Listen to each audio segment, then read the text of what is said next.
All right, girlfriend. Huh.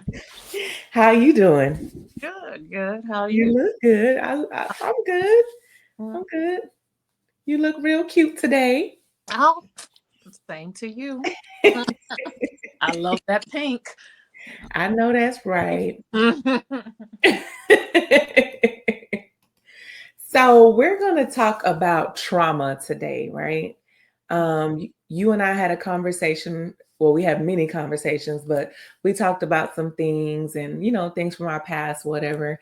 And in our old beautiful age of a wiser woman, we have learned that you have to recognize trauma that you have and that others have, and how that can like show up in your everyday life, like your relationships, your job, in your friendships, or just for yourself. Like, how do you speak to yourself? How do you love on yourself? Or how do you even like sabotage yourself sometimes?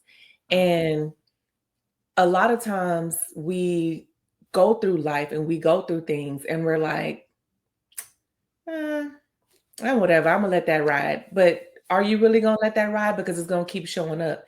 Mhm. So what I learned from me is a lot of times when I behaved a certain type of way or responded to certain things, Mhm. it came from a place of past trauma. Mhm. And never did I think it's trauma. It's like, oh, I'm just going through life. Like, it is what it is. I experienced this, whatever, move on. But Mhm. no, until you deal with it, you recognize it.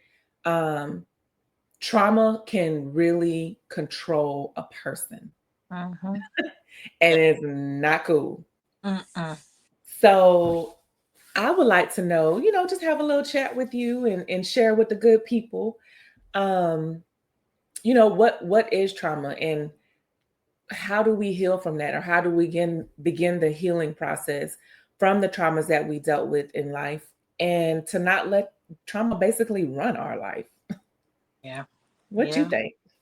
I mean, for me, I think at first it came with recognizing um that you even had trauma. Yeah. Recognizing when it hits you, recognizing when it sabotages you, like you said, like I feel like for me, like I kept coming back to the same place, meeting the same people that I let into my life that weren't good for me. Um, just going through the same habits over and over again, and I'm like, why do I keep coming back to this place? And I think I had a really traumatic experience happen um, with a childbirth, and it brought up just like I went into this place of like this dark place, and I think I was like, I can't seem to come out of here. Like I can't seem to. Mhm. And my doctor was like, "Hey," she had been talking to me for years about, why don't you speak to a counselor? Why don't you speak to a counselor? Do you have like mild depression or any? And I was like, no, I'm fine. And as we're, a lot of us raised, a lot of us Black people are raised. We go to church. We talk to Jesus. We Yeah. we don't go to counseling. What? I Yeah. don't tell nobody about my problems. So I kept telling her, turning her down, and I hit that place in my life, and it was like it almost like it had just opened up this gateway of Mm. trauma, and it was just like PTSD. Everything was just, it was just a horrible time of my life, and I realized like I'm not coming out of this by myself. Like Yeah. I need some help, and I think that was the first step I took to say, hey, I have to talk to somebody, like and recognizing that man, like the healing that started coming from that um changed a lot in my life. So like Okay. me, I think it's just really recognizing that you need help first, before you can get there, because the more you're resistant to it, it it's just, you're gonna keep ending up in the same place. Like, So when, if you care to share, mhm. around what age did you discover I cannot get through this by myself? I was about 38. Okay. And so, like, you know, it took a lot of living, a Yeah. lot of traumatic experiences, a lot of, meeting the wrong men, meeting wrong friends, letting people, it took a lot of self-sabotage, just not believing I'm good enough, the insecurities, all those things that came with, Yeah. um, trauma that I um that finally, I think I just hit that rock bottom. And I had to, like, pick up the pieces and, like, get myself back to. It took a few months to even come out of that dark place to get myself Wow. um back to being me, or even feeling like almost like a brand new person. Like, I was just like, it was a new beginning. It was a Mhm. seeing things in a different light. Wait a minute, I can recognize, like, I Yeah, recognize that this. third eye open. Seeing those different things, you're like, wait, yeah, I know where this is going. Like, Yeah. it was Yeah. just almost like your eyes are opened. Like, wait a minute, I need to pay attention to this stuff now. So it it definitely uh, put me in a different place, and um, I've still been building on that. I feel like it never ends in healing, and um, you know, I guess picking yourself back up, going to therapy. Therapy, you could do therapy for the rest of your life. It just, even having that other person, that other's Mhm. perspective, of someone, listening to you and giving you a whole nother perspective that you didn't even, like, think about or realize. I think Mhm. that's beneficial for the rest of your life, truthfully. So I Yep. feel like I never stop from there. But the first step is, like, wait a minute, I need help. So. Yeah. I think for me, I didn't realize that. I mean, I knew it. I've always knew that, you know, something needed to be tweaked. And I was just like, I think I really didn't take it seriously Mhm. until I was 40. Mhm. And now that I'm, a little over 40, Mhm. I remember being younger, and ladies in their 40s and older would say, "Well, wait till you turn 40. Everything gonna change. Wait, that ain't gonna matter to you. This, and then I'm like, girl, bye, whatever." And I'm telling you, when I turn 40, it's like a flip of a switch. And I'm just like, whoa. Like, it's like you lived your first part of your life. Now let's live the rest of your life, however long that's going to be. Let's live that in peace. Yeah. That's what it felt like for me. And Yeah. in order to find that true peace, I had to find out who I was, Mhm. because I didn't know who I was. My mama told me who I was until I was 18 and left home. Mhm. Then, joined the military. The military told me who he was till you was 18 to when I retired. So then Mhm. it's like, after retirement, um, I'm like, what do I do now? Mhm. You got time to think. So like, yeah, in the military, I did go to therapy or whatever, because we preach mental health, spiritual health, physical health, and stuff like that. So I went to therapy, and it just didn't resonate with Mhm. me until I truly sat and looked at myself in the mirror and took accountability for the things that I have done and Mhm. for the things that have happened to me, and understand that those things were not my fault. Mhm. And the things that were my fault, I need to make right. Mhm. And once I was able to take accountability and see that, girl, that thing was ugly. Like, some things I think that I forgot about, like, Mhm. started to come up. And like, even when I went to my therapist, we talked about this before. I was like, girl, let me ask you a couple questions before you start talking to me, because I gotta make sure that you good for me, because I done been down this road before and I ain't got time to play with you. And Right. she was like, what? I'm like, yeah, yeah, I gotta ask you these questions because it felt different for me. Like this time felt different. This time felt like this is life or death. Yeah. You need to get this together now, and you need to realize what is going on with you now and learn how to either live with it, process it, deal with it, or whatever that looks like for you to have some kind of mental peace. Because I feel like at one point I was being mentally tormented. Uh, well, And like you said, growing up in the church, it's pray, go pray. You don't need to go see no therapist. You need to go pray. Well, God put these doggone therapists on this land. right. Teach us some stuff. Yeah. Okay. But what was letting you know that you needed, like, what was some of the things that signaled that hey, something is not right? Like, you know what I mean? Because I believe people go through life and they just like, this is just regular stuff I have to deal with. This is just life, you know, not recognizing like, no, you got problems. Like, you got things you need. Yeah. Did you have any, like, what was your signs to say, hey, Yeah. what? So I have a type A personality. Yeah. I can be very controlling. I like stuff to be um, structured and organized. And when it's not, it like really grinds my gears. Um, I like open, honest communication and transparency. And when I don't get that, I have a problem with that. So I think the first thing was my relationship with my now husband. At the time, he was my boyfriend.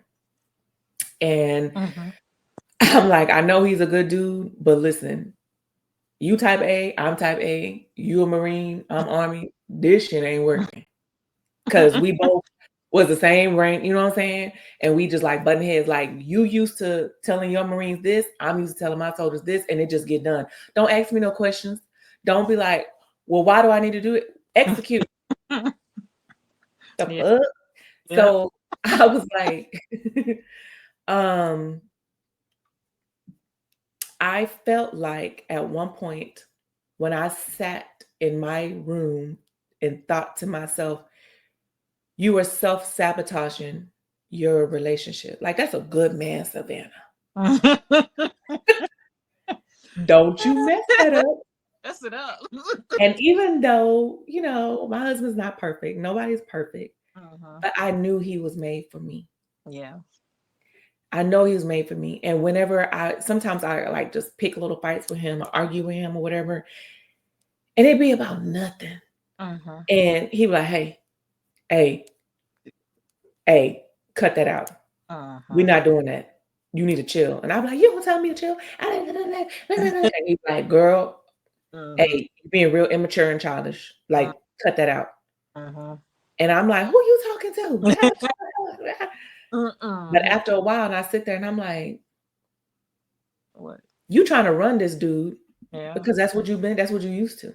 You don't know how to just be quiet and listen and think before you speak when it comes to a relationship. Why? For one, type A. I always did things on my own. I make my own money. I fend for myself. I don't need no dude. I don't need no man. I want a man. I don't need no man.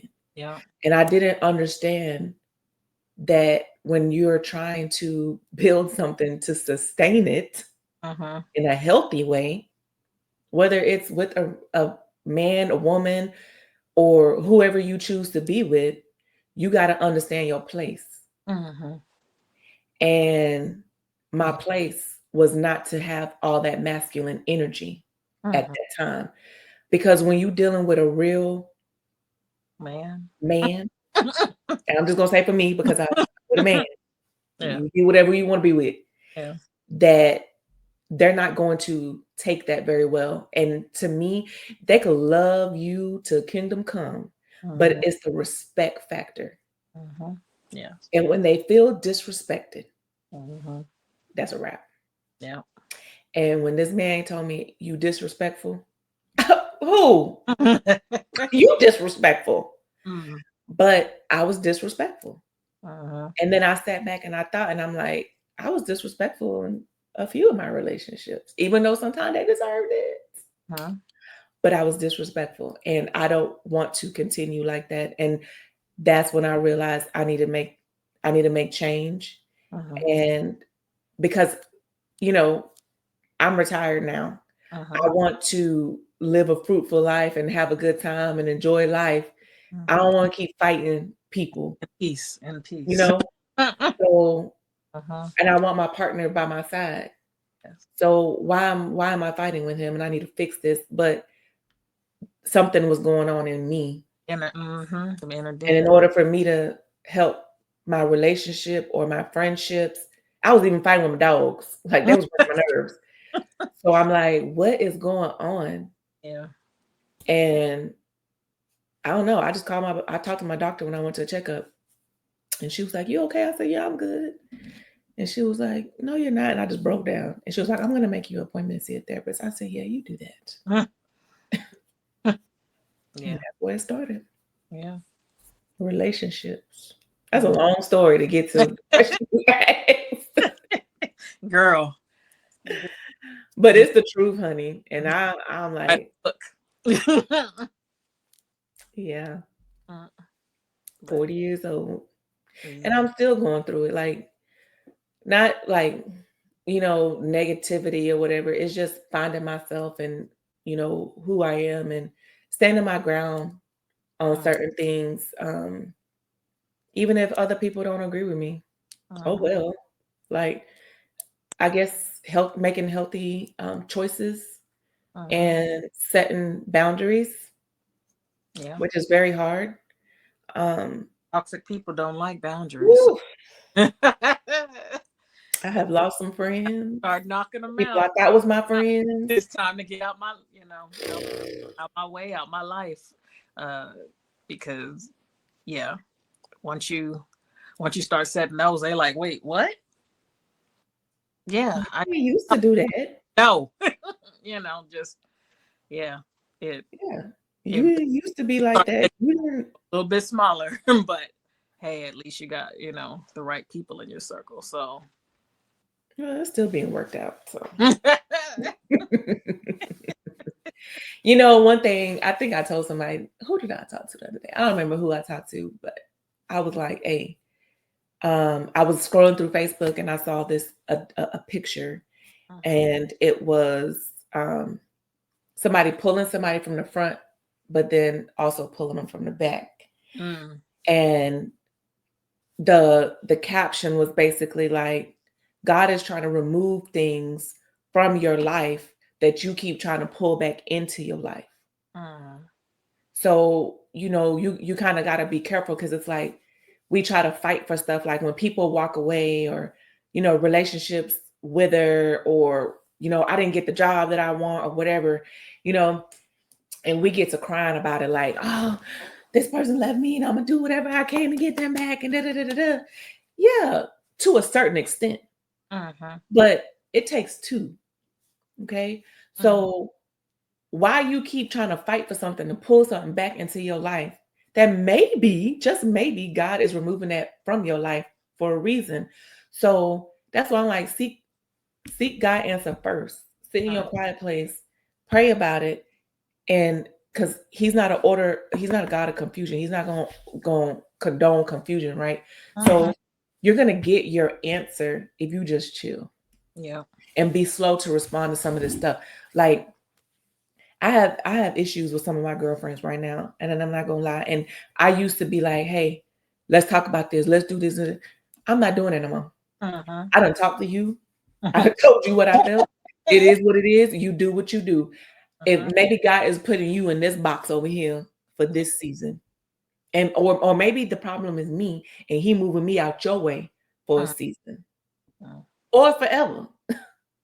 Like, I'm gonna stop fighting with people, like fighting to be in your space, Uh-huh. because I feel like I love you. And you know how we are. We're guarded. We Uh-huh. don't let a lot of people in. We're Yeah. empaths. Uh-huh. So it's difficult. But baby, If it's you been good over here. well, if you I mean, that's the thing. If you are giving way more to the relationship than they're giving, or you feel like you said, you chasing someone down to either be their friend or to be you trying to love them, and they're they're not there for you, they're not letting you, um I mean, Yeah. with my own experience, I think for myself, I've kind of like had to recognize, sort of I won't say toxic, but like just sort of the trauma that had impacted me that kind of made me sometimes push people away. And um, to recognize these people are trying to be my friend. These people are trying to, you know, uh, you know, love me, and I don't fully know how to accept it because, you know, I I didn't receive love in that manner, like I knew exactly how, say in my household growing up or the way I was raised, how I received love or how I was given love. And when someone came at me in a way that was like, wait, you too, you being clingy, why you up on, like it took a long time. I have a close friend and she's like one of my best friends, and she's like, you barely let me hug you when I first met you, like you were very like standoffish. You wouldn't say I love you. You wouldn't, like, and all those things. And I was like, I didn't know how to receive that stuff. And it took, a long time, a lot of work. And I'm still working on that. But to recognize that, hey, wait a minute, my friend's been calling me. I need to answer her, or this person is trying to, be there for me. And like for you, I feel like on the other side of it, of, you may be giving that to your friends and they may have their own trauma that they haven't fully come to realization, haven't recognized yet. So it took me to kind of step back and look at myself like, wait a minute, what kind of friend are you being? What is holding you back from being, that good friend, a good, companion, that good, daughter, that good, all the roles you play in life. So sometimes I still, struggle with that, but at least I feel like I've had the help to know when I'm when I'm going into that place, because my own anxieties and my own, issues sometimes take you to a very guarded, sometimes selfish place where you just not always thinking about others. And then, I had to come out of that and been like, wait a minute, so and so is reaching out. I need to reach back, just recognizing that. But it takes work to recognize that, because before that, it's like I was combative, like don't tell me I'm not being a good friend, like don't. I would be like, what? Why are you talking to me like this? I feel like I've been there for you, but like not realizing any of the stuff I've done. Right, it was all them. So I've been on both ends, of the spectrum of, hey, maybe haven't been the best friend, and then at the same time, having those toxic people in my life where I'm like, wait a minute, you're not a good friend. Right. I need to let you go. You don't want the best things for me. So, and sometimes, it it's still, like I said, you struggle with those demons. You struggle with those things that still make you crawl back into yourself, back inside. But, I say is taking it one day at a time. We be learning until we die. So period.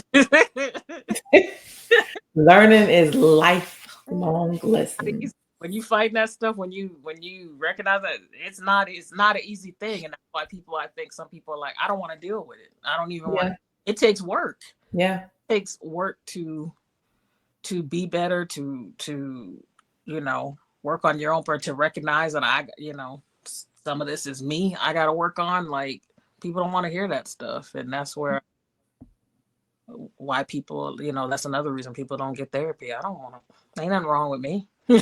Yeah, because they don't want to go through it. And there's a lot of things that people suppress.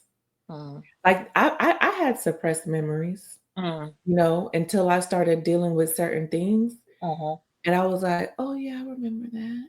Like, I went through EMDR therapy, and I don't remember what it stands for. I guess I could look it up real quick, but I went through EMDR therapy, and it took maybe 2 months for me to like really open up with it, Mm, because I was like remembering things and seeing things mhm, during that session. Cause like you close your eyes, you do like, you hold these little things, and I don't want to say it's like shock, but it's like little pulses that, and it sends whatever through your body, and you're mhm, supposed to just think. mhm, And I remember going back to seeing like my 8-year-old self, and I was like, whoa, this mhm. is witchcraft. I'm not doing it. I sat up, I was like, I'm done. I'm done. And she was like, no, no, no. And I was like, no, no, no. I'm done today. I'm done. And I would just come home and be a complete wreck. Or I would sit in my car and I would just cry. Sometimes I'll call my sister, Denise, and I'm just like, I don't want to do this. But I made a choice to do it. Mhm, And what made me stick to it is like, you show up for everybody else. If it's hard, you still show up for them. So why can't you show up for yourself? And of course, my husband was championing me. I'm here for you. Go when you come back. Whoever comes back, I can deal with it. It's okay. But we need you to get better. Like, you got some unresolved stuff going on, and I stuck with it. I stuck with it, and then it's like, and I'm gonna say this. Let's just have a real conversation. mhm, I'll take that from Carlos King. Um, I feel like the person that I am now is mhm, always who I have been. mhm, She just didn't know. mhm, She was suppressed. mhm, Um, and I think that now that I am aware of some of the traumas in my life, mhm, um, personal life, professional life, mhm, I'm I'm able to set certain boundaries to protect myself, but still consider others and not be selfish if mhm, I want to, because some people can catch dust from me. mhm, Um, but even with my friendships or family, I think something was opened in me to be mhm, like, okay, love them over there. mhm, You wanted them right here, but you need to love them over there mhm, because they are who they are, mhm, and you can't change that.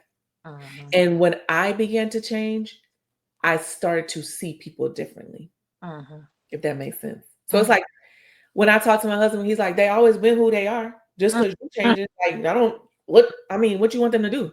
mhm. Like, it's you, just chill. Like, don't worry about it. And I'm like, but I need to worry about it. I'm going through therapy and I'm getting healing. And they need to listen to me. And they ain't got to listen to you, girl. Mhm. They Yeah. maybe they not ready for that. Mhm.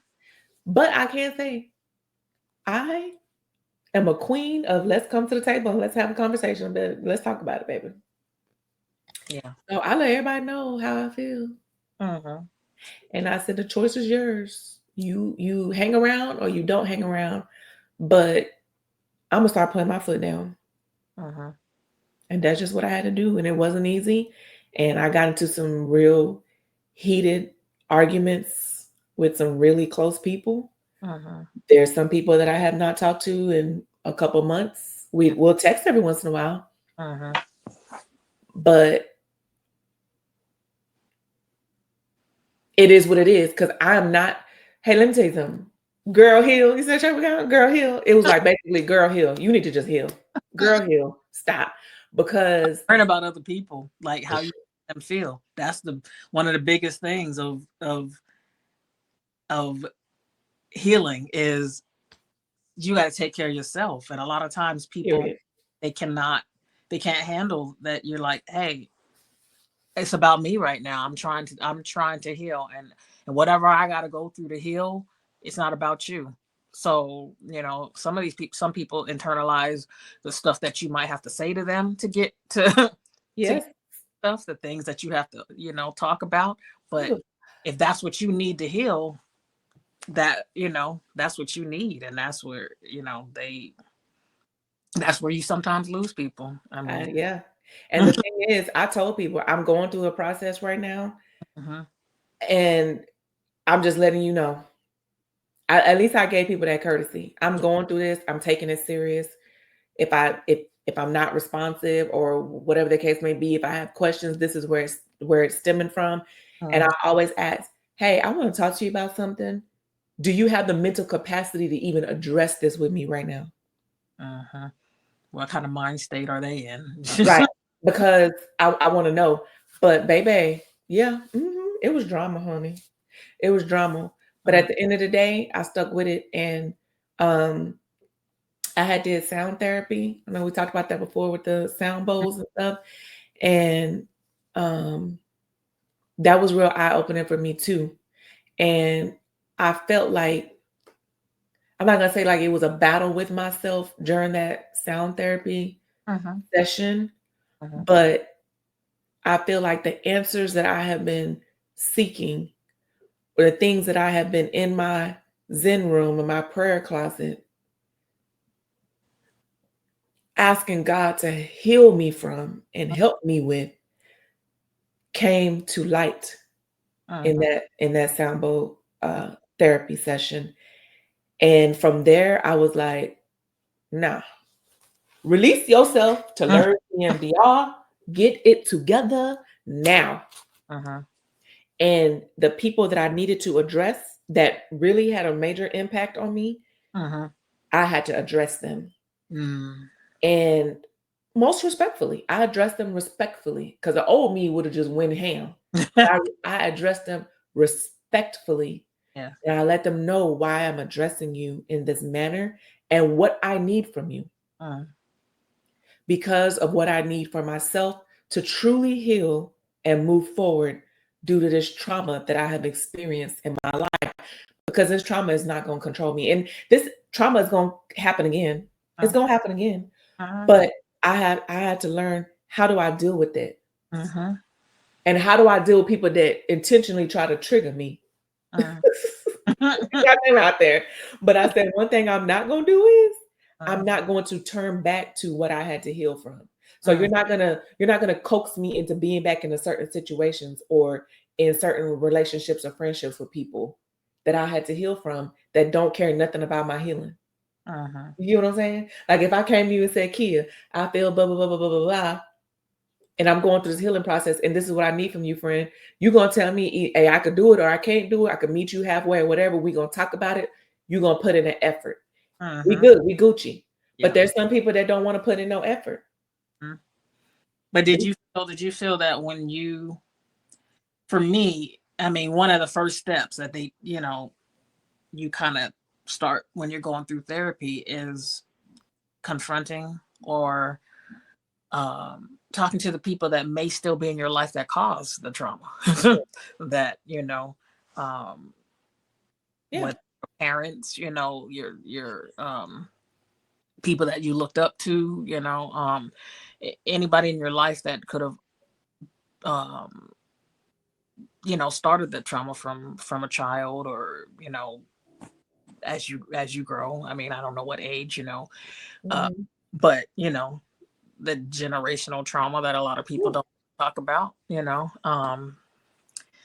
it's all about, you start to look at where you are now in life, and do you want to like ruffle the feathers? Do you want to, do you want to have this conversation with your dad? Do you want, a lot of people, they don't even want to, you don't say stuff like that to your parents. They did the Yeah. best they could, and you move on from there. We all had, dysfunctional families and stuff like that, but Yeah. you don't realize a lot of the things you internalized. I was a very, um I'd say, sometimes an anxiety ridden child. I was very, like, I absorbed everything around me. um Yeah. I was called sensitive a lot, but I took things to heart quickly. But I also, there was a part of me, as I was sensitive and crying because of this or the way something, this and this happened, there was a part of me that was hardening. It was just starting to create this hard shell as I had those softer emotion, like those just crying over smaller Yeah. things, or being real sensitive as I was getting beat down, as I was getting Yeah. mentally, emotionally, abused. That part of me was just starting to harden to where I was like, not, it just started to become numb, you know. And then as I became an adult, I wouldn't deal with a lot of things because it was too much. Yeah. Um and then, like I said, realizing that you had to confront certain people, to move on, to heal, and like you said, the most respectful manner. Whether I had to come to a parent and say, hey, this is how I felt, this is how you made me feel, this is reasons why I might have issues now. I Mhm. forgive you, I love you, but um the things that happen to us as children, as we grow, are the things that control our lives. They're Yeah. internalized. That's all that's um the way you learn how to deal with things, the way emotional intelligence, all that kind of stuff comes with Uh, as a child. I had no emotional intelligence. None. I had a sergeant major tell me that. He said, "Damn, Ryan, you ain't got no emotional intelligence." I was like, "What's that?" I had to read a book. He sent me a book. I was like, "Oh, I really don't have any emotional intelligence." But like, Yes, I had none. I had a lot of compassion for other people, just none for myself. I Right, me learned too. how to treat myself the way I was being treated. And the when I started to come out of that, to say, oh my God, I deserve this, I deserve that. I was fine being in the background. People Mhm. that knew me, they was like, she's quiet. I was fine being in the background. Like I said, um I didn't like the spotlight. I didn't like to shine too much. I didn't like, I was okay because I was like, this is what I deserve. You know, this is my place, Yeah. And when I started to confront, like, wait a minute, why don't you think you deserve this? Why don't you think you deserve the best? Why can't you be a manager? Why can't you be in charge? Why can't you do this? Why are you always in the background? Why do you keep limiting yourself? Why do you feel you're not good enough? Yeah. And when I started confronting that, girl, the therapy I received, that I started to really like tackle those issues, girl, I started shining. I was flourishing in work. Yeah. I started believing in myself, and like just moving up in life and like being successful. It's just crazy how people don't understand that, how that stuff holds them back, Yeah. really can hold you back in your career and your, personal relationships, everything. Yeah. Like, to yeah, it was. Yeah, and it's like it's freeing. It's like a weight is lifted off of you, and but also with the expectation that, well, not I'm not gonna say the expectation, with the understanding that with that can also still come failure. Hmm. And being able to be like, okay, I failed at that. So what? Get up and keep moving. Yeah. Or this person disappointed me. Okay, yeah, they're human. Get up and keep moving. Like, don't stay down in that place. Well, that's why I don't tell nobody to do nothing with me, because they don't never show up. Uh-huh. Okay, well, you continue to show up. Uh-huh. And if they don't Let show up, that's that them. bother you, and you let yourself believe that you are. See, It ain't this got nothing to is do with why you. I never go for stuff, because I'm stupid. Like, Yeah. for the Yeah. longest time, I told myself I'm stupid. I'm never gonna be as smart as those people. This is Yeah. what I tried it and I failed, and this is the reason why. Yeah. And yeah, it. That's self-sabotage, baby. Mhm. That's self-talk. So, replace that with something positive, you Yeah, know? yeah. Like, just do it. Who cares if you fail? I mean, it's just like doing a dang on risk assessment. Mm. You gotta factor in what failures you think you can manage and handle. you Mm-hmm. know?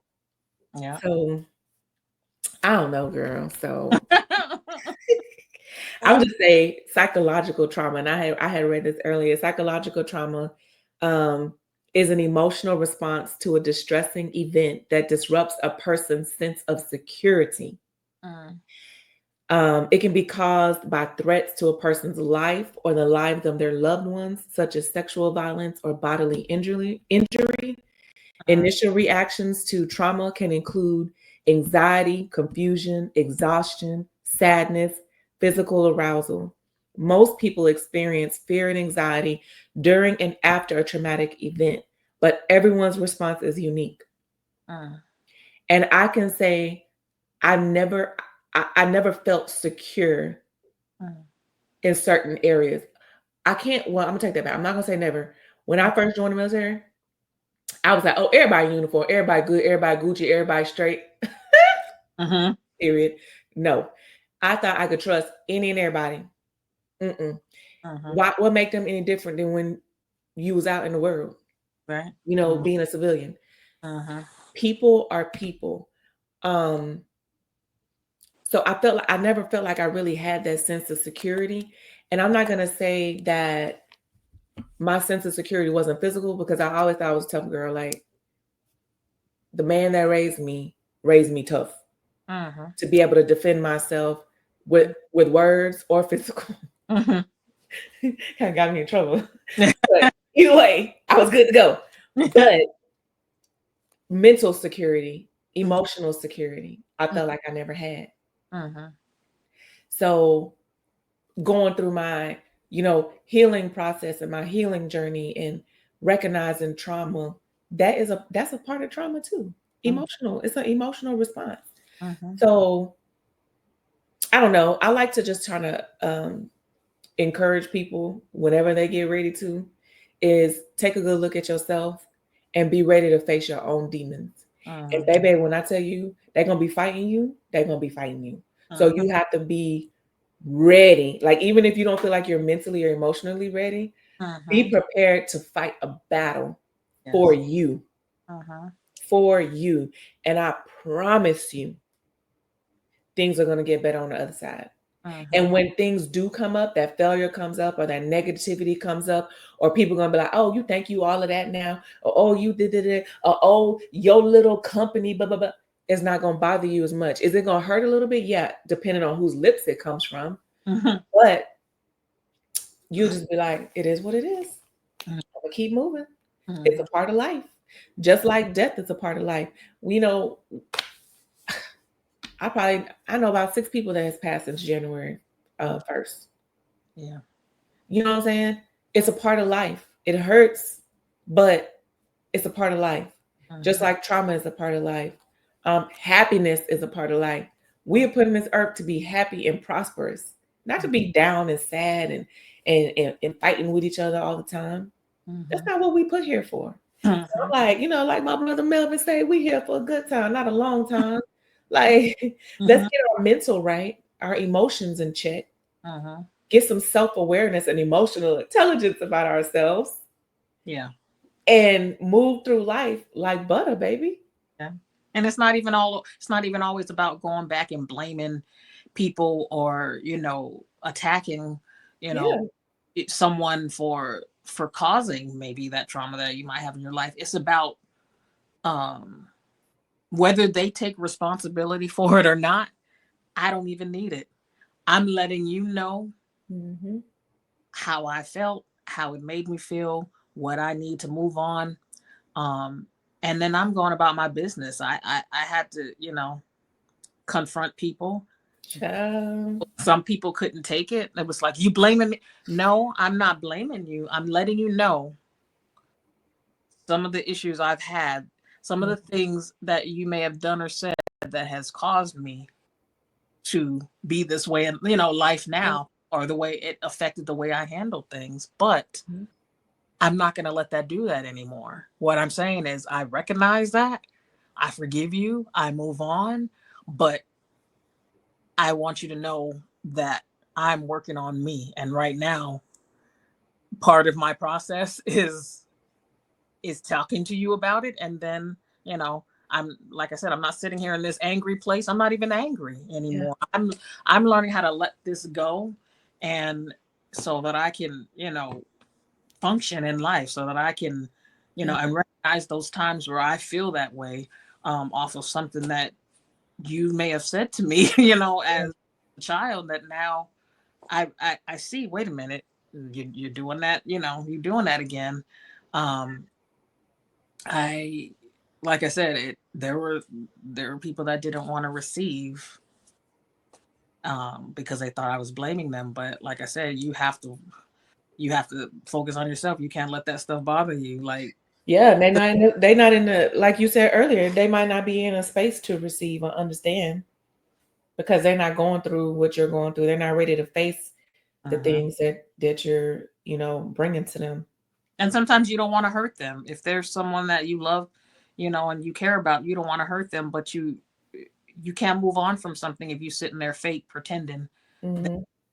y'all are peachy and y'all are okay, and you sitting here battling all this, Ooh, that all like this, having a you relationship for breakup, girl. When they be like, "You over here crying over this man, and he over there asleep." Shut up. right? It's the truth. You like you said. I'm sitting up here battling this stuff, and you over there Side doing whatever you. eyeing you over here, but you have no idea. You have no idea. That's why you gotta let them know. You have no idea what you know why I'm this way or why I'm feeling this way. But I'm holding all this, I'm so you have to let that stuff out. Sometimes you have to talk to you have to confront those people. And Child. that part of it, the process is hard. Yeah, And you know. it could be easier for others because it may be some things, anger and stuff tied to it. And they might be like, you da da da, and they might go in on somebody. But I think some of the things I've learned in therapy is how you can talk to someone about, some really hard things Mhm, without it escalating, without you, mhm. because the minute you start, you did this, you did that, you did, Yeah, them people are tuned out. The person, a lot of yeah, people have tuned out. They don't want to hear it. They've shut down already. So there is a way, there is a delivery, and learning how to, how to do it effectively. I mean, I think that makes a big difference it does. It in made a big difference for me. Like you speaking to me right now. Like, mm, I'm telling you, to my abuser, I was that way, and when I read about the whole trauma bonding thing, I think I had the trauma bond, mm, and I'm not gonna say I've had multiple traumatic situations, but this one specifically was mm, very hard because I was a teenager. mm, So with that person, I realized I did have a trauma bond, and it's like trying to forgive, trying to understand, or blame myself, or be like, well, they didn't know any better, or whatever. And then sometimes it would come across as anger, where you did this and you did that, and you need to take accountability, da da da da. And it was just years of going back and forth, mhm, back and forth. Why can't you say you sorry? Why can't you say mm, whatever? Because they felt like they didn't do anything wrong, mhm. and they don't have to feel that way. I know what happened. I know the truth. I know what Yeah. the police reports say. I know what the CPS records say. So you don't gotta take accountability. I know what the evidence say. But you Mm, know what? Until I went through that therapy and learned, girl, you need to heal for yourself mm, and understand that you didn't do anything wrong. mm, Now you can have a different conversation with this person. And mm, that was one of the things that my therapist told me. If you feel comfortable, let this person know mhm, how they feel. mhm, And or how you feel. I still didn't do it. It mhm, was my grandmother who mhm, said, well, such and such said that you still would talk to them from time to time, or you bought them this, or you did this, so they thought y'all was good. mhm, That was trauma bonding, in mhm, my opinion. And I just didn't know it. mhm, So I said, okay, well, since you said that and my therapist said this, let me approach this differently. Like you were saying, learn a way to deliver that message effectively. Because mhm. I ain't my messages weren't always delivered effectively, not to civilians. So, Well, we have that difference about us, I think, because you're an female and I'm not. So she, I'm so for me, I think I would just get so caught up in my words and like emotions and whatever else. I couldn't fully like uh get out. I tried for years to um talk to someone that had truly like, you know, changed my whole, I'd say, Yeah. outlook of life, myself, all of that, just Yeah. child. And it took me, I mean, from the beginning, I'd say, of therapy, it still took me about 10 years to finally get up the courage to even say anything. Ooh, And then when I said something, the person would not accept, uh, what you were what saying. I'm saying. But I had already made up my mind, and that's the part of therapy too, that no matter what the outcome was going to be from that conversation, I was going to be okay. And I got it off my chest. I let Yeah. it. And you can receive it or not receive it. You can, decide to never talk to me again. But at least I know I spoke my truth. I got out what I needed to say, and I'm healing from it. Yeah. So in the end, you have to be ready that the outcome may not be what you wanted to be, but hey, you got to be okay with it to know So I'm gonna heal by myself. By myself. That's what. That's. 'cause I had that conversation and I'm like, hey, I want to have a conversation with you. Mhm. And I want this to be the last conversation we have because I don't choose to have any more conversations with you in life. Mm, mm, I don't wish you no bad, but you stay over there.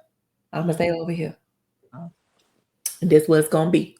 mm, Because certain people around you have made a choice to still be around you, and they know dang on well what mhm, you have done. And it has changed my life. mhm, And I didn't realize how much it changed my life until I was 40 years old. mm, mhm, So I had the conversation very respectfully.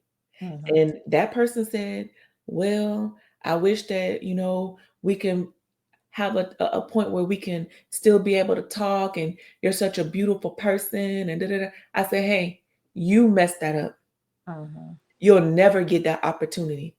mhm, And I am no longer going to keep my mouth closed about how I feel about you or what happened when people ask me why I don't speak to you. mm. Yeah. That's not my problem to conceal your freaking, what is it, your reputation or who you are or whatever. Because if you wanted me to talk about you better, you should have treated me better. Mm, Especially what I like to call you in a position of trust. mhm. You know what I'm saying? These So are I don't, trusted in your life, like that have let you down. So. and still gave protection because I had told certain individuals, Mhm. yeah, so, but yeah, now I'm just like, you have the audacity to try to talk to me, like when before I would cry about it, you know what I'm saying? Like I can't believe it. No, now I'm like, why are you talking to me? Why are you asking anybody about me? Why are you looking at me? Mhm. Because now I see things and I feel things from a different place, a healthier place. And it's a boundary. And you know, majority of my family is from the island. So they're like, a child. I'm still a child to certain people. Mhm. So then, stay in your place or don't be disrespectful or don't open a can of worms or don't air the family's dirty laundry. Mhm. Don't have dirty laundry in. Go wash your little dusty ass drawers so we don't have to have them aired out.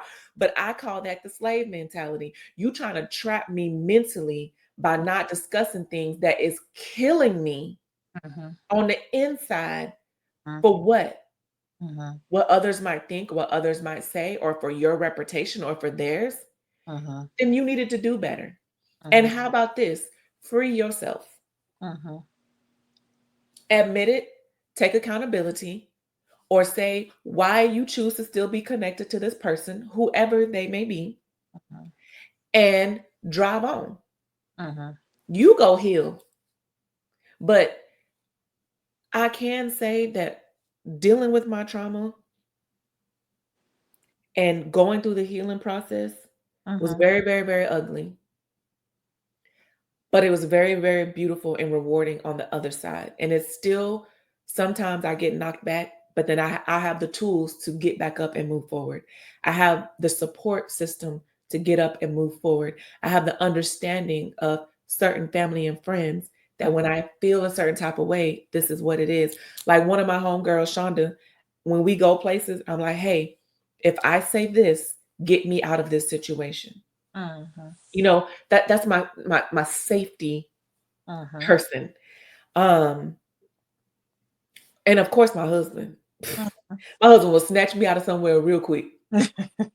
Like, oh nope, time to go. This is not gonna disrupt my wife's energy. We're Mhm. not gonna do none of that. You're not gonna talk to me. And not only is he gonna snatch me up, he finna come check you right quick too. Yeah. That's my protector. Mm. Okay. I Um, and I feel that's and it's crazy because you go your whole life. I feel like for me, my trauma affected all my relationships with men, yeah, and either how I let them treat me, or just not meeting that man that was that protector, that one that wanted to protect me, my feelings, my, you know, would jump in front of a bullet for me, like just that type of situation where sometimes I was doing a lot more for a man than I should have been doing, or yeah. Hey, who you talking to, baby? and Putting rims on cars and paying bills. Girl, dumb. know how to trust nobody. I mean, Yeah, I didn't know how to trust anyone. It's just like you're I don't believe you, yeah. and in my current, right now, married now. Yay. my Welcome to the Rich Wife Club. my my third day of marriage. Yes, girl. We've been together for years, but Yeah, um letting him protect me, trusting him, yeah, all those things that I wasn't able to do, um because I hadn't, like, I still fight with stuff. I will say I'm better than what I was before. I mean, the minute a guy said something that wasn't sounding with, child. Let's right, clear the room. I was like, uh, no, no, you're lying. Nope, I don't believe you. Nope, and so, Clear the room, honey. but, and I also say mental health has come a long way, Yeah, especially in the Black community. But yeah, back in the day, it was like we were just taught to deal with stuff coming from slave mentality. yeah, You yeah, were like dirt, and you were just you had learned how to just, uh, yeah, it was part of life to be knocked down, to be treated badly, um, going on into, if you're treated badly, how do you know how to treat people better? How do you know right. give that to someone else? So Yeah, as we passed down how we were treated, we pass that down to our children, and how, um, generation to generation. And so, like, I feel like, back in the day, if someone was dealing with something, someone was had mental, issues. It was like, oh, he crazy. Oh mm, no, like, no one talked about it. Like, hey, he needs some help, or she needs some therapy. Like, that stuff just wasn't. We didn't talk about our emotions like that. And I think now it's just crazy how it's so like the awareness. I wish that awareness was yeah. and when we were coming up. Yeah, I asked my family that because I was a little hothead, and uh, I'd be like, it, we can get together now as family, and if I voice my opinion, and I could be very respectful, mhm. okay, I could say in the most respectful way, and if I just voice my opinion, they're like, you always got something to say, or here she go, she about to, and I'm like, why do y'all do that? Mhm. Like you comparing the 40-some-year-old me to the Mhm. 18-year-old me. And shame on y'all that if I did display any type of anger or anything whenever I was younger and a teenager, that you all didn't take a close look at what was going on. Didn't address it. Mhm. So shame on y'all. Mhm. You carry that on your back. I'm not carrying it on mine because I was who I was supposed to be. Mhm. You were the adults. You know, and even for some of my family, I'm gonna call y'all out because I don't care. Y'all little niggas, what happened? And Yeah. ain't now one of y'all picked up that phone and asked me was I okay. To Mhm. this day, it's Mhm. just we just gonna drive on. Mhm. Well, stay where you at. God bless you. I love you because you know my family. They all preachers and stuff. I love y'all. They think I'm the black sheep, the bad girl, or whatever. I'm tatted up and whatever. That's cool. I'll take that. But if I got to stand over here by myself and be peaceful and free, so be it. Because I'll be good God dog if somebody do something to my stepson. I'll be good God dog if somebody do something to my dogs. It's gonna be trouble, trouble, trouble. Like, so why did I not have these people come forward and stand up for me and protect me? And I feel like my life would have been a little bit different. But they'd be like, well, God don't put nothing on you or make you go through stuff that you ain't supposed. I don't believe that that always come from God. I feel like sometimes it comes from ignorance. You guys were ignorant to the fact, and I'm not calling them stupid, but some people are ignorant to the fact that you can't leave your daughter or your son around certain people because they might take advantage of them. They might abuse them. Regardless if you think they're family or not.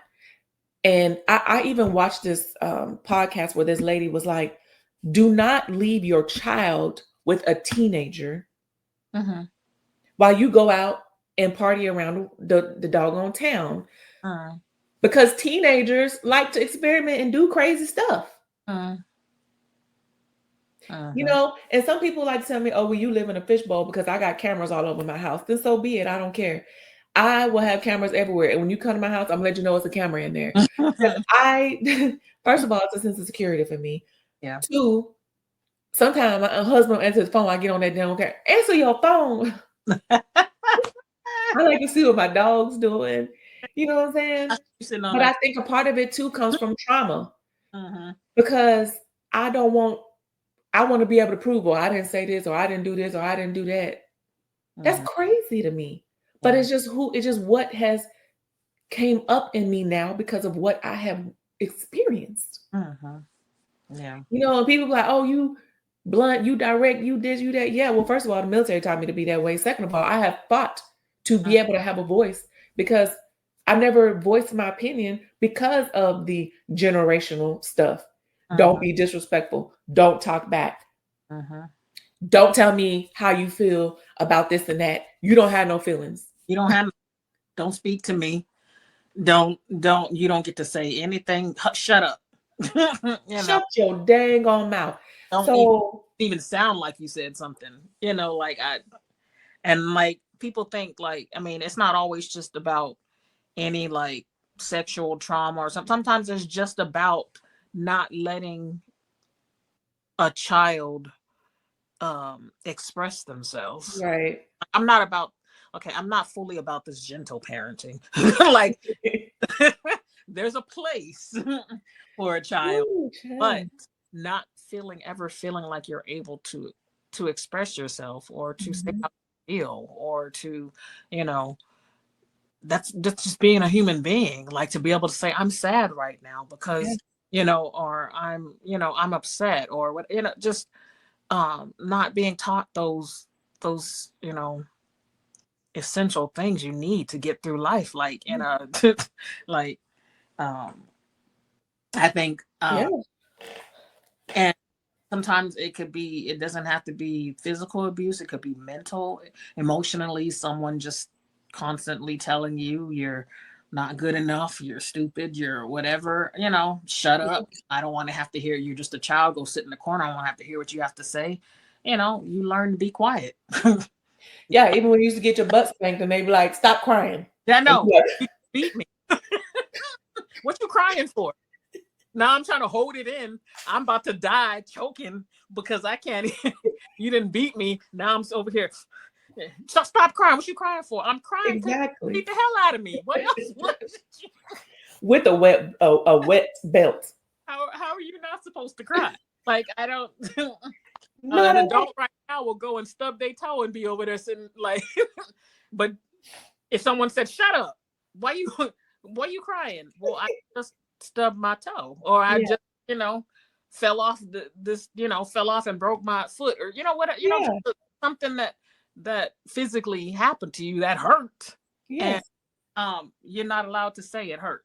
Yeah. So just those things, like, it teaches you to bottle that stuff inside, hold that in. And then guess what? Now when you're a grown person, or you're going through life having relationships with other people, you got all that bottled in. Men, men may have all that stuff bottled in, bottled up, that anger. Yeah. you know. Uh, So I'm just like you don't know how to learn to let it go. Um, Yeah. so I Yeah. really think that I think mental health now is, I applaud people that are recognizing that are going to get help. That the Mhm. stuff that's out now in schools and places where kids are, learning how to maneuver through their feelings, their emotions, all that stuff. I feel like that's great. Like, and to know you have a problem and accept it. Like, I got anxiety. Yeah.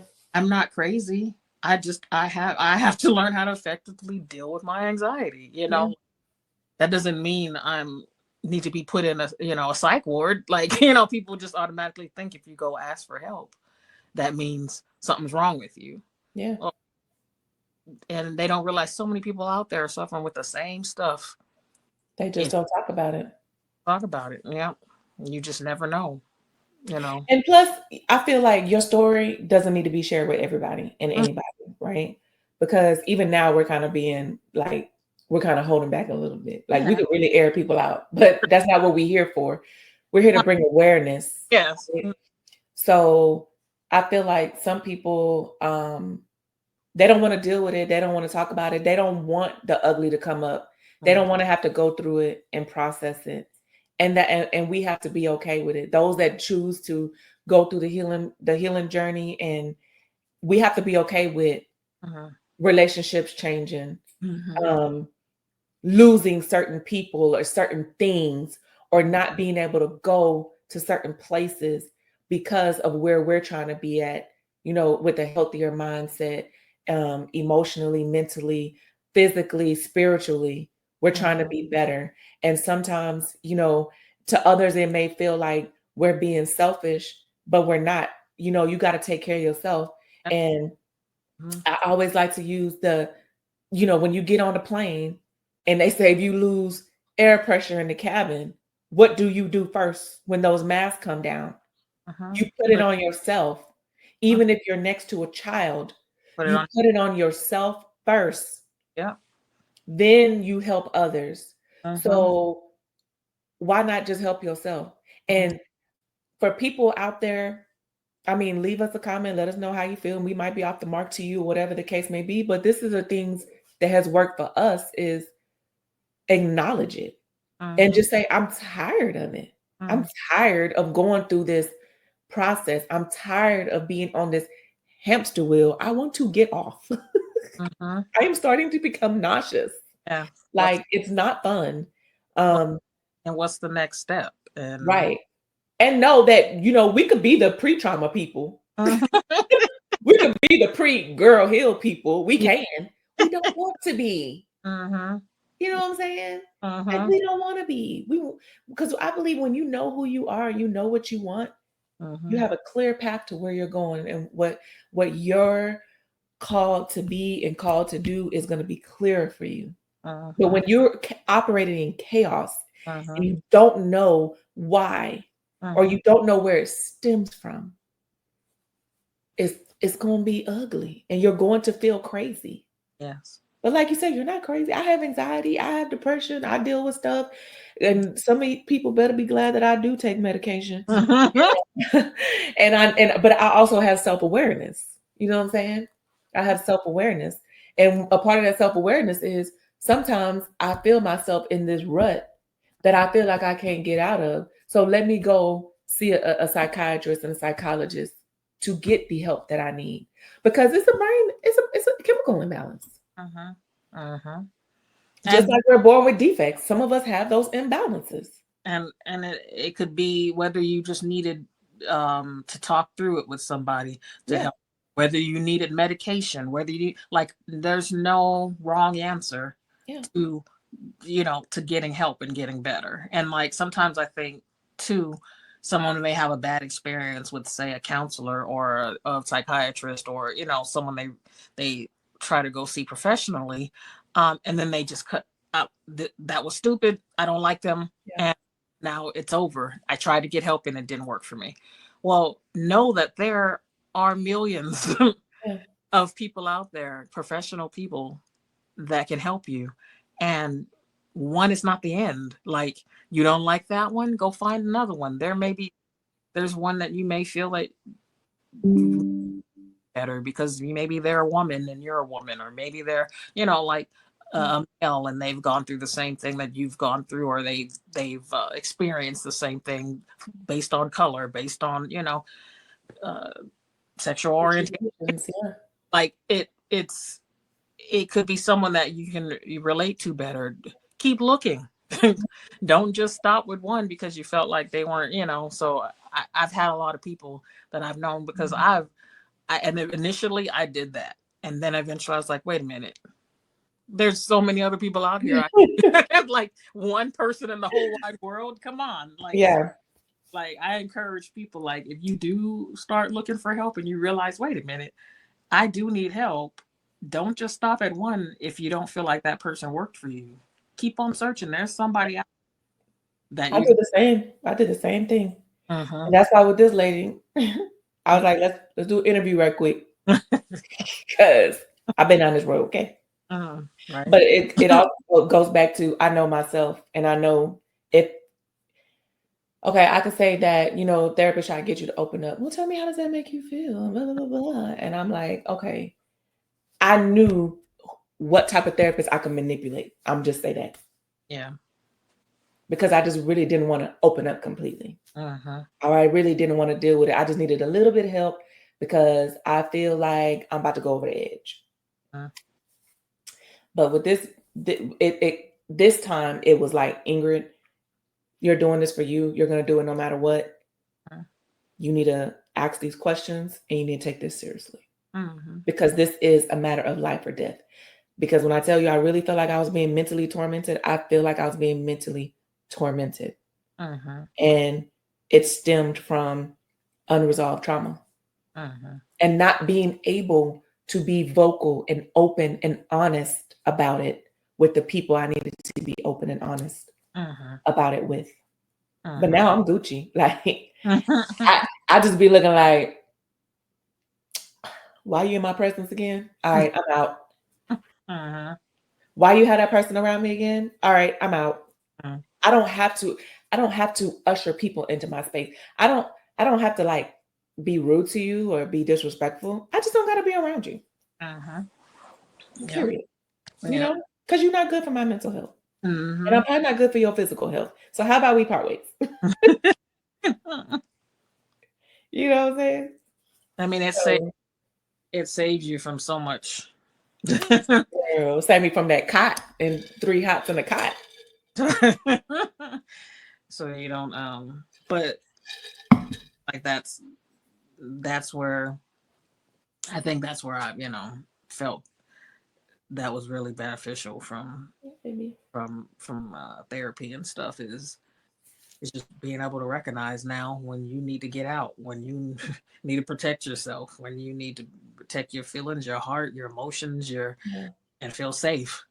And it's okay if no one else accepts what you need to feel safe. But if that's what you need, that's all I'm gonna care about right now, because that's what I need to to heal. Yeah, it's like who's gonna protect that? And you can't depend on your partner to be the person to heal you.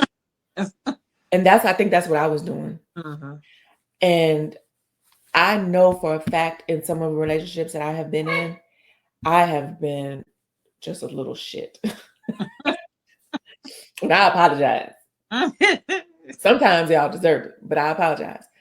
But I can't expect my husband to fix me and heal me and be there, because guess what? he got his own trauma. Everybody has some kind of trauma, Mhm. whatever that is for them. Mhm. So we have to come into situations 100% whole. Mhm. You know, I know they like to say, oh, well, you married 50-50, Mhm. whatever. But sometimes it's 80-20, sometimes it's 60-40, sometimes it's 100-0. Mhm. So it's like, girl, you got to get it together. Because even so, I had to put up boundaries with my husband. Mhm. Because what I would deal with when we were first dating Mhm. and what I would accept and how I would behave, there's Mhm. no way I can deal with when we continue to date. And there's no way I could be that way when we're married. Because he's not that type of person and I'm not that type of woman anymore. I've, learned some things about myself, and the becoming of Ingrid Mhm. has kind of shaken the foundation in a lot of relationships for me. Mhm. And it's okay.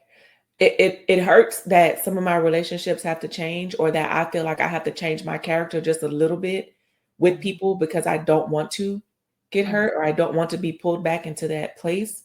But Mhm. it is what is necessary. Mhm. And that's Yeah. just what I have to keep telling myself. It's Well, necessary. you can't fix nobody, and no one can fix you. And that's Right. a in relationships. Like my first marriage, I could not fix him. And I mean, I had my own trauma to deal with, but I also thought that I was going to be somebody's savior. Yeah. And I knew that he had a ton of trauma, and no, nothing in this world could fix that person if they don't want to be fixed and they Yeah. don't want to lives together. So um, that's one thing I can't expect for no one to do it for me. The same way I can't do it for anybody else. You Yeah. have to do it yourself, and you have to want to do it for yourself. So that, Yeah. yeah. I can say that my friend Dave, I think it was 2018. It might have been 2018 or 2019. I don't remember. I had lost a friend, Mm-hmm. and I don't remember exactly what happened, but him and I were going to get lunch together, Mm-hmm. and okay, I'm gonna let you out in a second. And he he was getting in my vehicle, Mm-hmm. and I had an attitude. Mm-hmm. He was getting in my vehicle, and I was like, he said something. I can't even remember. I'm gonna have to call him and ask him. And he was like, "Well, what's wrong with you?" And I was like, "My friend died." And he was like, "I'm so sorry." Mm-hmm. She had died like 2 weeks prior. But it just hit me in that moment. And what I realized later on after talking to him, he was like, "Hey, I really think you need to go talk to somebody, because I don't think it's normal and healthy for you to process this type of stuff like weeks after." Mm-hmm. Like, most people, somebody died, they're like, "Oh, I'm sad, they died, whatever." I just like, "Oh, they dead. Okay, all right." And keep it moving. It feels so insensitive, right? But I had a white Mercedes SUV, Mm-hmm. and her name was Snow Bunny. And my friend that died, her name was Snow Bunny. But when she was living and breathing on this earth, I said, I'm gonna name my truck, my SUV, after you, Snow Bunny, because we called her Snow Bunny. Mm-hmm. She was a fun, bubbly, white girl. Everybody loved her. Mm-hmm. And when he got in that vehicle that day, I'm just like, I got offended. And I'm like, I got mad because I'm getting in the Snow Bunny, Mm-hmm. but Snow Bunny is gone. And I didn't process that. Mm-hmm. And we were making plans to meet up with each other, but I was so wrapped up in being first armed and the things that I needed to do, that I told her, let me get to you when I can. Mm-hmm. And now I can't ever. Get that. I Mm-hmm. can't ever get to you. You know what Yeah. I'm saying?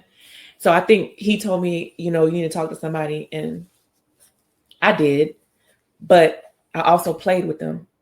Mm-hmm. So now with this, in this present moment with my therapist now, it's like, you just got to be real. You got to be open. You got to be honest. Like nobody's coming for you. Like I ain't got nothing to hide. I ain't committed no crimes or no nothing like that. So what you worried about? Like just get the healing that you need for you.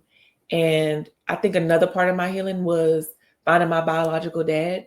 Because I had like really gave it to God. I'm like, I'm tired of feeling this way. I'm tired of feeling like I don't belong. I don't know where I'm supposed to be at. I don't feel like I fit into my family most of the time, like my mother's side. I love them, but I feel like something is missing. And when I found my biological dad, things started to change. Pieces came together. It just all came together. And now I'm just like, and then know who my daddy is now. Like, my daddy don't play no games. He don't play no games.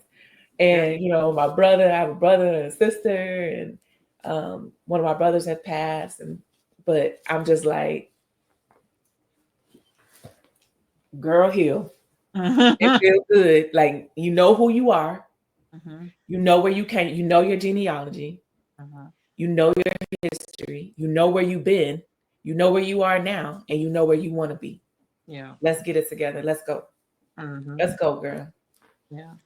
And I think as you get older, you just start to realize like life is just about just living and being happy and peace. Yeah. I want that peace. And like if you're in a battle with yourself, let me open the door for her. She just gonna keep going. And then you're in a battle with others because you're in a battle with yourself. You just never have that peace. I'm too old, and I'm too old for therapy. Yeah. Playing around with it. You know, like at this point I'm like, I'm too old to go to therapy and want this for myself, but won't give in to the process, you know? Yeah. So at this point, if you want that peace, you want to be better, you want to feel better, like you have to give into the process. Like you have to, you know, really let go. So, and really like. And I think that some people, they don't, you know, if they're not ready for that, they're not ready to go to a therapist, at least get like a life coach or, you know, somebody that has been through the process, or, you know, I want to say your pastor, but that's cool too. But sometimes you just need somebody that's not going to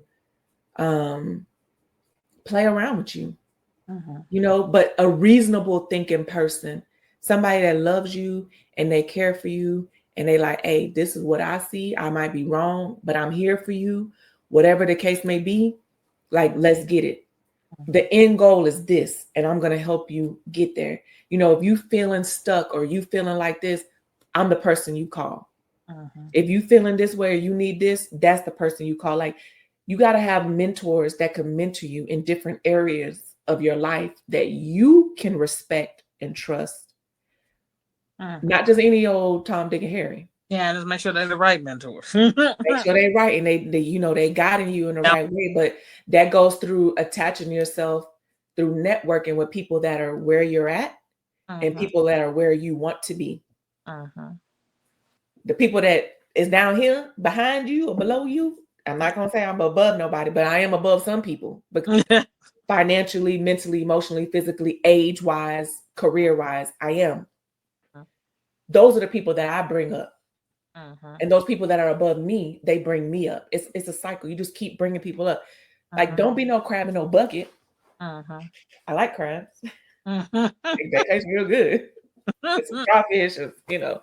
But yeah, we got to help each other. You know what I'm saying? Because the way that our positivity can encourage others to be positive, our trauma and our negativity can also encourage others to be nasty. Yeah. And one thing I don't like is a nice, nasty person. Like, I would dismiss you real quick. Because I tell people, like, you must have forgot. You must have forgot who I am. Just because I don't say nothing and I don't respond a certain way, don't mean I can't do that. I will lean forward on you real quick. But that's that emotional intelligence. You also being able to recognize that in someone else. I can feel a fake person coming. Say it again, Harmony Keys. Say I it you again. me when you are not for me, I can recognize it right off the bat and cut it out before it even goes any further. So, that that is one thing that I like, like you said, we even being an empath, I can feel people's energy, Mhm, feel, mhm. you know, what they're giving off. And if it's not an align with what where I'm going Yep. and what I need, I'm sorry. I got to cut you off. And sometimes for me, I'm like, I cut you straight off, cut sling load. And other Mm-hmm. times that looks like I'm just gonna take a step back from you. Mm-hmm. Like you can stay over there, but I know how I'm going to deal with you, Mm-hmm. period. Because I'm not a big person of like burning bridges or whatever. I feel like sometimes you're gonna need certain people for certain things in life. We're here to network and cohabitate with other people and be friendly and stuff like that. But be wise in the relationships that you form and how you form them. And be wise on the titles and expectations you put on people. Mm-hmm. Because that was one of my issues. Expectation. It still is an issue. Mm-hmm.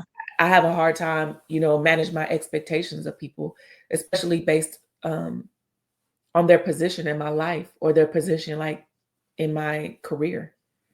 When you hold a certain position, I expect certain things from you. And Mm-hmm. when you don't deliver, I'm like, what WTF, fool? Like, what's going on with you? Like, let me help you get yourself together. I used to love in the military, baby, when senior leaders, they would be mad at me for something. Mm-hmm. And I'd be like, I don't care if you mad. You a senior. You still supposed to give me what I need. That's what the regulations say. Be mad, sign this pass. You know what I'm saying? But it's the truth. Like I expect people to play their part, whether you mad at me or you not mad at me or whatever. Like, don't get mad at me. Oh, now I feel like I'm rambling. My husband used to be like, when he get mad, Mm-hmm. he'll order himself something to eat and won't order me nothing. That's a way to get. Ooh, that's a way to get back at a woman.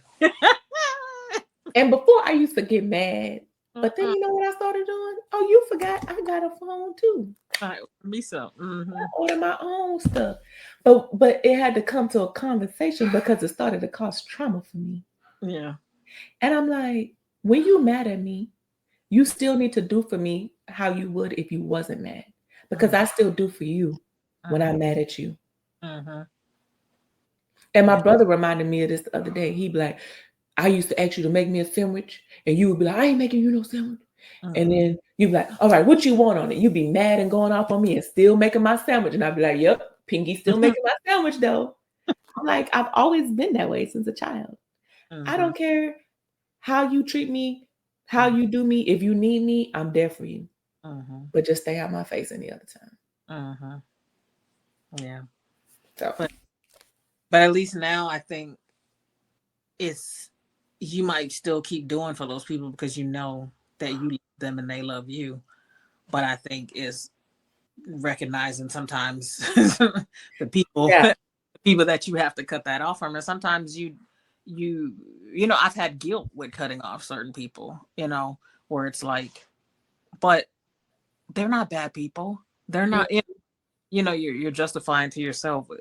Maybe you're just being, are you being uppity? Are you being, you know, you think you better than somebody, this, and then you have to like step back and be like, no, they're just not where I'm at right now. And mhm. they're they're not healthy for me for where they're at right now. Oh, And that's a good one. so I'm like, I will love you from afar, but I've had people come back into my life that have gotten to where they need to be and then Yeah. been like, they've matured, they've learned what they needed, and they've bettered themselves, and it's like you come together and like like nothing Yeah. ever happened, and you're like, you're now at a place where you both you know are at good places in your lives, and I'm like, it sometimes that Mhm. happen and you can't feel guilty to say, oh, but I, they've been there, they've, for such and such years, Put the and all sandbox together. those things that they're not bad people, but they just wasn't what you needed at that time, and they were not they weren't there in their lives, where you needed them to be for y'all to be, and have a good relationship, a good healthy relationship, and that's okay. It's okay to let stuff like that go. Sometimes those people will get there and y'all come back together, and then sometimes they don't. But that's the You kind of hit a little string over here because I'm kind of dealing with a little bit of that right now. And I'm just like, I don't understand why you can't get it together. Like, we done talked about this over and over and over again. And only so TJ many. be like, that's Only, women. Y'all like to talk. Like, hey, y'all talk about stuff and y'all talk about your emotions and y'all feelings with y'all friends. Mhm. Dudes, we just know. We just like, hey, this is it, blah, blah, blah, and move on. Like, but I think more so for me, it's like I feel like people deserve a conversation of why I need to move differently or Mhm. why I feel what I feel. Because I don't want people to feel abandoned by me Mhm. or, she acting different and trying to guess. I'm going to tell you exactly what I feel and why I feel that way. And then you can do what you want to do. And if you don't come back to me and acknowledge that or tell me how you feel or whatever the case may be, even if it opposes how I feel, then I kind of been feeling like you don't care about me. Mhm. I really been feeling that. And maybe it's like you said, they not in a place, but it's Mhm. like, when you gonna get to that place? Because these are the people that I have shared my intimate Yeah. moments with. You know what I'm saying? But it's not on you to sit around waiting for them to get to that place. Sometimes you have to let it go. You have I to be love trying to force them. them in there though. You have to love them from afar, and you have to, if you have that conversation and let them know why and how you feel, there's really nothing else you can do about it, because all Yeah. it is to continue frustrating you. All you want them, you're expecting this, certain level from them, and they're not giving it to you. Guess what? Yeah. Guess who's the person that's in the end being affected the most by Me. it? Yeah. So if they don't feel that there's any issue, there's nothing wrong with them, you're going to only be the one sitting there frustrated with the situation. So I feel like in those situations, at that point, you have to make that decision. Like, I got to cut this off for now. Yeah. Won't say I don't want to say it's forever, but for now, this is not what I need. Yeah. And this is not helping this girl to heal. Period. Period. Let it serve as a reminder.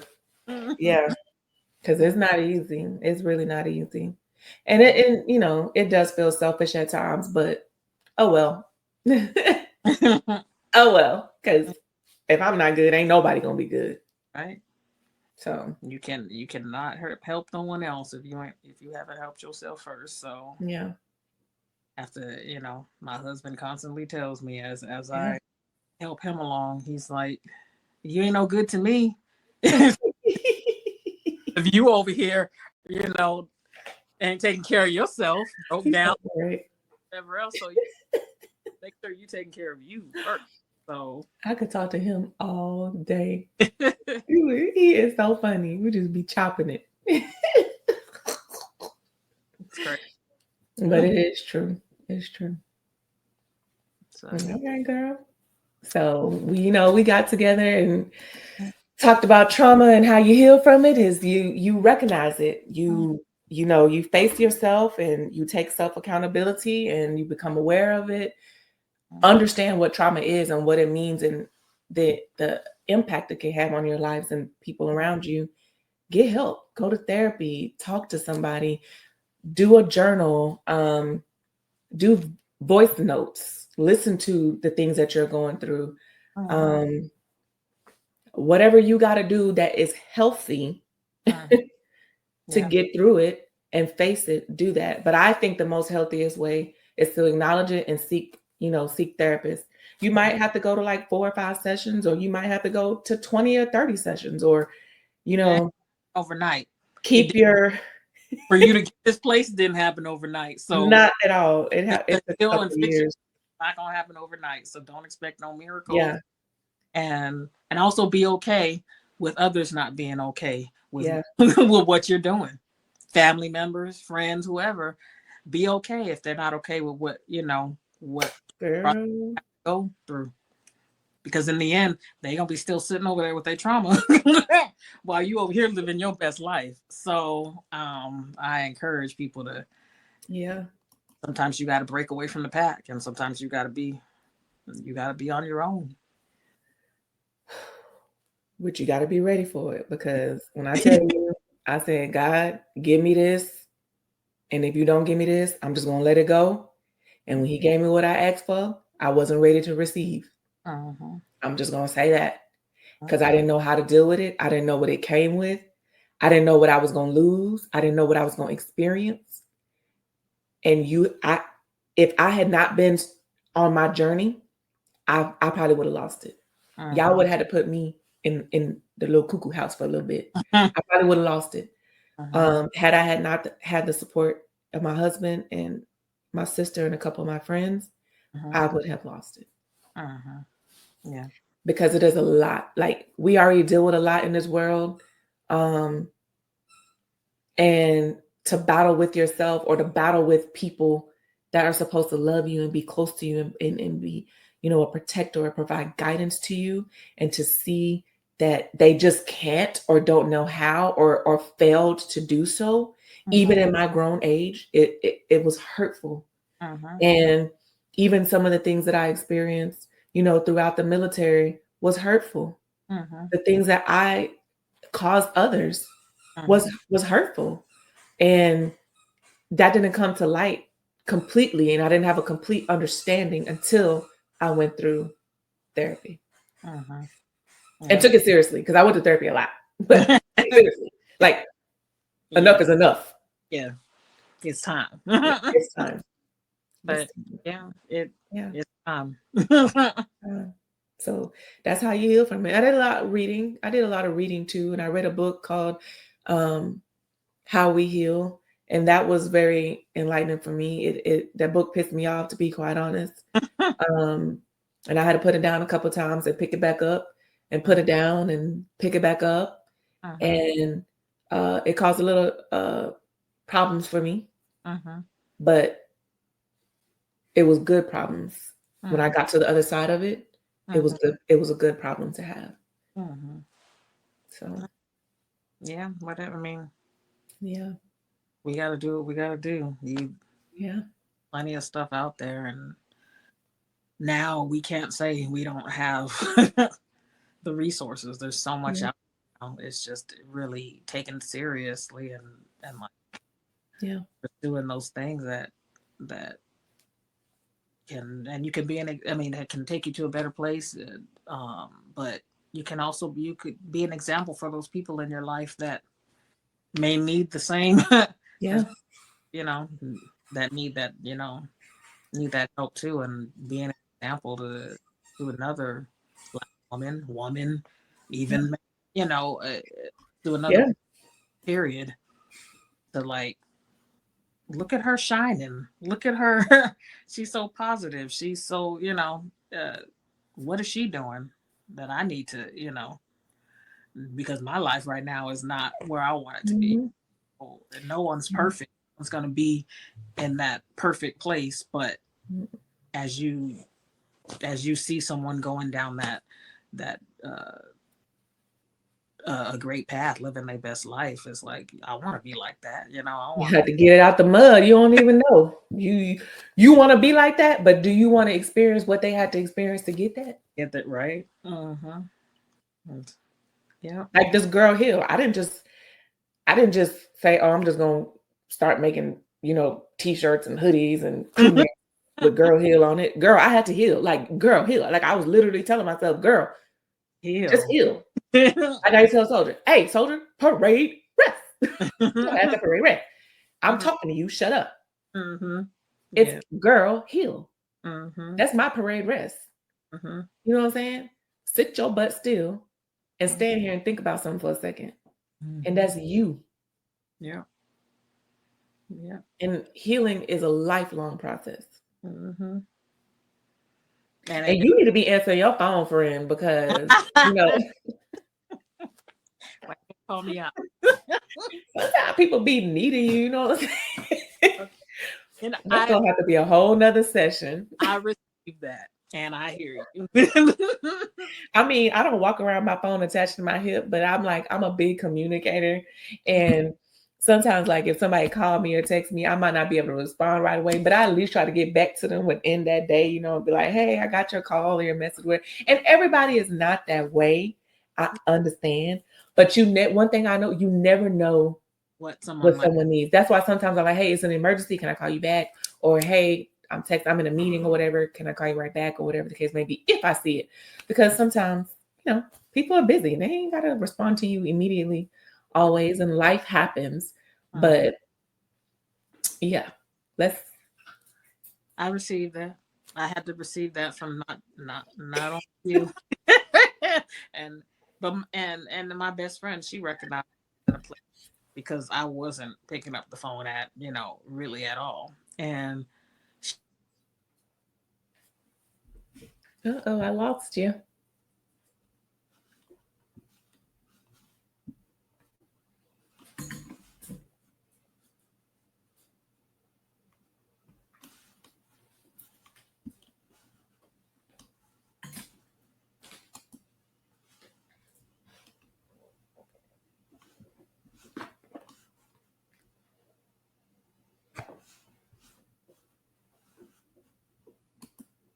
I thought I had. Okay, Oh, okay. we're back. Yeah, my bad. I don't even know where I ended what I was saying. But You just gotta say something real good, girl. So go ahead, cut it off. He was like, it's she not not gonna gonna be let that so out. Oh no, gonna no, be no. so profound. Girl, yeah. But no, anyway, I think I was just saying being an example to someone else Yeah. and shining that. Oh, also, I think no, what it was I was saying was answering the phone and being. And my best friend started putting on me. I'm gonna call you once a week at least, and you're gonna answer the phone. So like, it's just yeah, you bringing it up to me. Um, it makes no, it makes me think like I need to do better. So I received that. Mm-mm. And and it might just be something that I like or something that your best friend like. Like you said, you're not really, into being on the phone like that. Yeah. So just meet us halfway. I Mm-hmm. think once a week is reasonable. Yeah, that's true. Because But the thing once is, I get on the phone, I'll be like, "Hey, yeah, hey, we girl, good. we might be talking forever, And but." I'm fine with that too. Because I like to talk. But the thing is, I think especially, now you in a rich wife club, it's Mm-hmm, always good to link up with another wife, mm-hmm, another positive couple for one. mm-hmm, But two, you are dealing with a lot. mm-hmm, I am dealing with a lot. mm-hmm, And sometimes for me checking on you helps me be good. You know what I mean? I mm-hmm, need to know my friend good. Do she need anything? Whether it's a talk or whatever, it makes me take a break from life constantly going, right, and checking in with others mm-hmm, too. Because I mean, it's times where I get wrapped up in my day to day that a whole week could pass by and I don't even realize. mm-hmm, Because I swing from one desk from an mm-hmm. 8 to 5 to a 6 to 12 to 2 to 3 in the morning, and still got to be a wife, a dog mom, a stepmom, and do all this other stuff. And I'm like, oh, I ain't talked to such and such in like 8 days. How they do? But I know the phone works both ways, but I'm mostly a communicator. So, No, I feel you. I can be stuck in my routine, my ways, and just get in this place sometimes where I may not feel like talking, but then mhm. um I appreciate the. No, I mean, I do. No, There's a no. lot of people. There's people in my life that'll be like, I'm checking in, and I'll be like, okay, I'm, I'm gonna accept that because the minute them calls stop and ain't nobody checking for you, that's when you turn around like, Ain't oh, nobody call me. don't nobody Ain't care. nobody told me y'all had her down there. But the thing is, I was laughing because one of my homegirls, like, I had got so upset about something one time. Mm-hmm. And one of my friends texted me and she's like, I'm gonna send you something. I said, don't send me nothing. I sent her a message. I was like, don't send me nothing. Don't call me. I don't want to talk to nobody. Don't nobody try to pick up the phone and ask me nothing. Like, I don't. Mm-mm. And she was so upset. And when I went to visit her, her daughter said, my mama told me you hurt her feelings because she was trying to be there for you and you wouldn't let her. Oh, wow. I was That's like, it. oh, I'm so sorry. Like, I was just in a moment. At least I let you know I'm not ignoring you. Mm-hmm. I am just so in Right. my head right now that I don't want nobody trying to talk me out of it. Mm-hmm. Yeah. And she's so positive and so loving. I knew that if I responded, I would have to come up out that thing. And I wanted to be mad. Mm-hmm. So I was Yeah. like, okay, you're right. Yeah. But next time I could have just been like, hey, let me have a moment. I really don't feel like talking right now, I'll get you back. know, and just let them be there for me. Mm-hmm. Because it affected her to the point where you're telling your daughter, you know what Mm-hmm. I'm saying? Like it really bothered you. And Mm-hmm. that wasn't my character. She knows that's not who I am and how I am. So Yeah. I'm like, I hope I didn't cause her any kind of trauma by doing that. But yeah. No, I feel you, but Yeah. yeah, that's just a reminder of you don't know what people going through, but at the same time, check on your friends, and at the same time, be willing to, um, I don't know, accept that that love, be be able to accept those people that are checking in on you. So Yeah. you gotta goes both ways. So. I want to say too, I don't know why I feel like I need to say this, but um that same friend, I went to her house to visit. I Uh-huh. want to say it was in December. It might have been January. I don't remember. My days get mixed up, but Uh-huh. recently, I went to visit her recently, and I was sitting in her house talking to her and to her husband, just just chopping it up. And I don't remember he asked me, "So you don't have any children?" And I was like, "No, I don't have any biological children." And he was like, "If it's not too much to ask, um, did you ever want to have kids or something going on?" And I was like, "No." And then I took a step back and I was like, "You know what? I'm gonna answer your question." And I just went in, and I went in from a place of trauma, Uh-huh. and all those things that I was healing from came back up Uh-huh. in that moment. Uh-huh. And I'm in their house, boo-hooing and crying, and didn't even want to do that. I'm like, I didn't want to come in here and do this. I didn't know this was gonna happen. Like I was so like taken aback, but I'm like, all he did was ask you a basic question. Uh-huh. So why is this bothering you like that? That may have been a question you had asked yourself. So I never really asked myself that question. And he made me realize in that moment why I never really wanted children. uh-huh. He made me realize that. And you know what they did for me? Uh-huh. They got up and they embraced me and they prayed for me.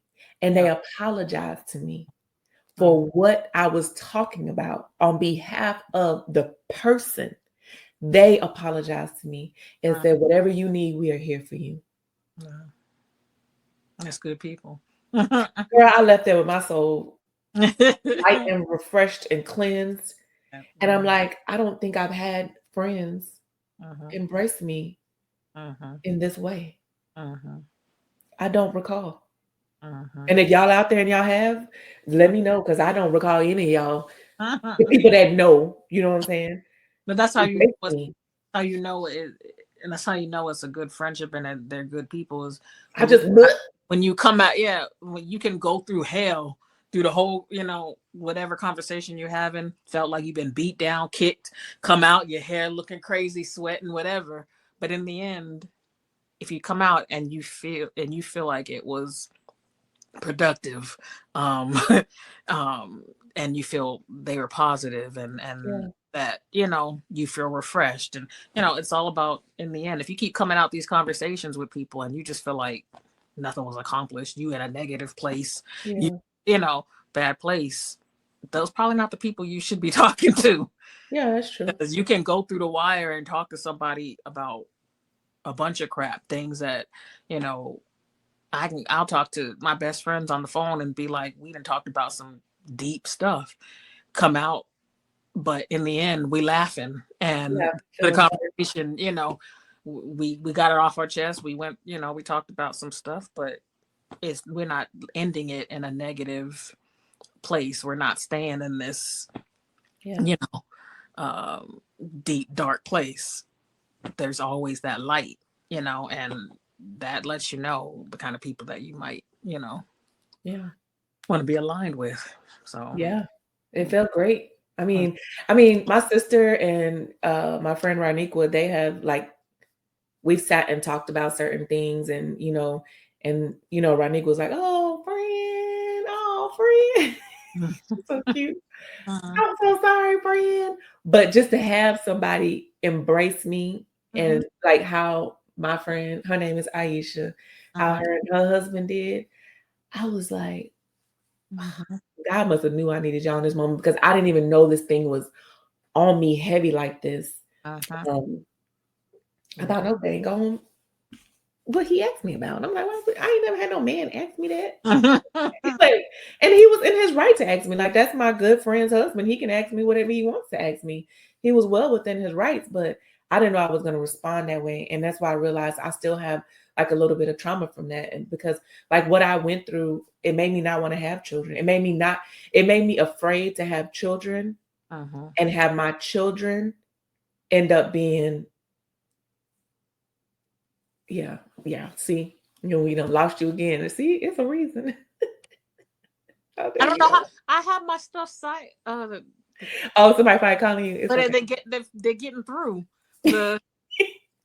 What are they doing? The unsite. Okay. Anyway, I thought it was. Notify anyway, probably. Mhm. But yeah, it just made me realize, some things, and that I had to work on that. And I had to, have a conversation with my husband about it, because I had did a sip and chat um a while ago about when it's hitting below the belt too much, like women versus women.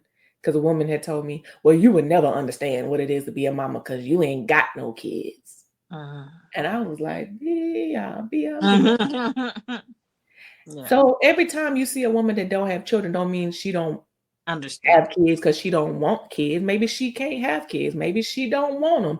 Maybe she had them and she lost them. Like, people have to be So, careful on the things that they say. uh-huh. So many reasons why I have. Okay. I don't have any kids too, but And to be honest, and I I don't have. even want to have a kid in this time and day and age right now. I would be afraid. Mm-hmm. And it's not. I mean, it's not like I chose not to have them. Circumstances. In the end, I don't have any. Yeah. I have a lot of kids in my life and my nephews and godchildren and people that I love. But um, hey, you never know what somebody went through Yeah. to get, to get to this place. So yeah, Yeah. But yeah, I appreciated that. I appreciated them. Like, that's I great. just like, I'm sitting here snotting and crying. Y'all catch it? it's But they always gave me some tissue. it's great. It's always great to fellowship with people like that. Yeah. It we need that. So Yeah. in the on the journey of healing, Yeah. make sure you surround yourself with people like that that are Yeah. going to brighten your light. Not get And to recognize and know, so you don't cause no chaos in nobody else's sometimes I life. call you out too. 'Cause I know I've caused a lot of chaos. To the phone. Sometimes people gotta call you out.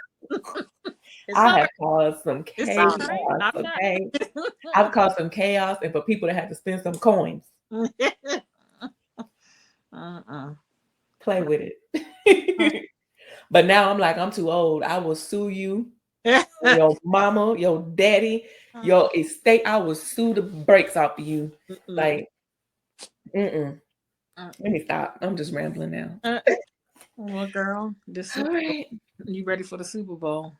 Yep. Well, stay right here. I'm gonna put it in. I got it cooking.